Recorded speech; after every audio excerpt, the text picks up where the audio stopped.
You can hop on the Trump train.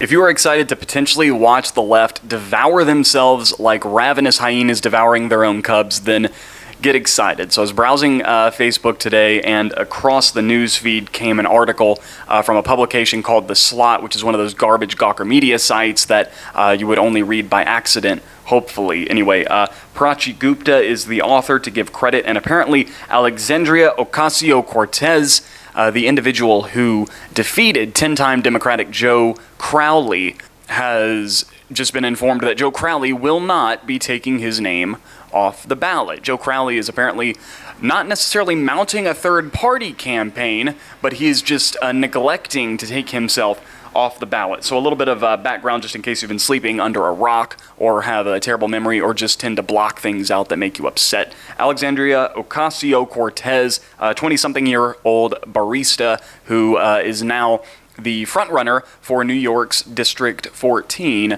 for the House of Representatives. Her platform includes things like abolishing ICE, universal health care, free higher education for all. So certifiably nuts would see us all reduced to Venezuela in the name of some fake equality. However, Joe Crowley, it is worth talking in this campaign. He did not really run. He was sending staffers to other elections, didn't show up to a debate.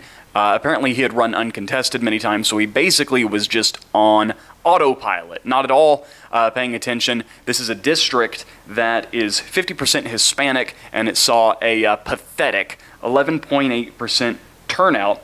But Alexandria Ocasio-Cortez won that election with something like 100,000 votes, very pathetic small numbers, but now she is a political revolutionary who is going to redefine the left's direction and usher in a more progressive Democratic Party. However, that's really crappy news for the Democratic Party, because they know they are not going to win on socialist platforms, and we're seeing this unfold now because apparently some technicality Joe Crowley is going to remain on that ballot in New York. This is particularly important because this is an extremely wealthy district in New York where something like, I forget the number, but lots of apartments are only occupied like 1 month out of the year because the people that live there are billionaires, and there's entire sects blocked off with very, very high rent. So this is an extremely wealthy area. Despite this woman claiming that she's from the hood and just a person on the block, this is an extremely affluent place.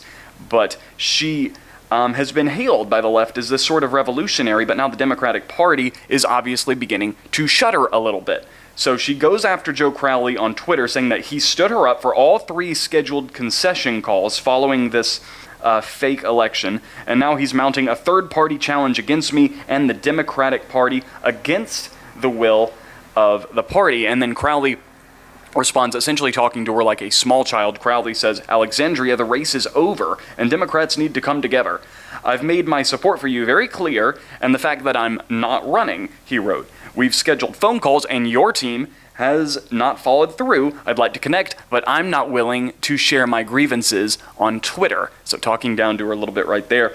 And he is apparently going to remain on the ticket as part of the Working Family Party. And supposedly, it seems like there's some red tape involved in actually getting your name taken off the ballot. I thought it was as simple as just losing a race and then you're not on the ballot. However, to take himself off the ballot, Crowley claims he would have to either move out of New York, die, or run in a district or claim residency in a district that he did not live. So it's not something that Crowley is willing to do. He said, "I'm not willing to commit election fraud to take myself off the ballot." Now, what's very telling about this is who's being very silent. Nancy Pelosi, nothing. Schmuck Chuck Schumer, we're hearing absolutely nothing. Elizabeth Pocahontas Warren, dead silent on the issue, and it is, I think, relatively obvious why, because they know that a socialist platform, an openly socialist platform, is going to be devastating to them. People in this country are not socialists. The socialist revolution has very meager support. It's mostly supported by millennials, and even then, it's less than a majority. So we are talking about 15% or less of the population that is actually going to vote on a socialist party line. They know this. They know this. And I think Crowley's being a little bit disingenuous here. It is a little bit bunk, although I think it's very funny that Democrats were very happy with the idea of Donald Trump potentially mounting a third-party campaign to devastate the Republican election chances, and they were, of course, assuming that he would lose at that point, but they were very pro-third-party run, and now one of their own, a 10-term incumbent, is talking about a potential third-party haphazard kind of run, and now it's just egregious that he would even talk about this. But mainstream outlets relatively silent on this, and as I've said, major Democratic leaders completely silent on this because they know the writing is on the wall.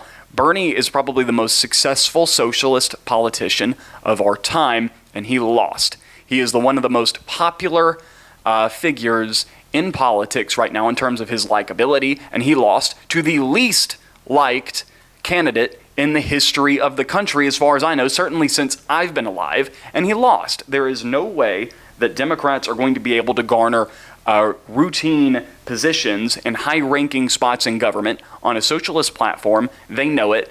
However, it is going to be just delicious and exciting to watch this very small but vocal group of the Democratic Party who's been pushing the platform further to the left, further to the left. We're seeing this migration of Democrats moving towards kind of this anarchist Antifa feel, and this vocal platform here is about to be very vocally opposed to the heads of the Democratic Party, and I think we're going to see something kind of like when Bernie, people felt like he was cheated by Hillary, by Debbie Schultz. I forget her name, I'm blanking on it, but you know who I'm talking about. I think we are about to just watch them, like I said, devour themselves like a pack of hyenas. So buckle up, it's going to be fun. Donald Trump built a wall. Donald Trump built a wall. Built a wall.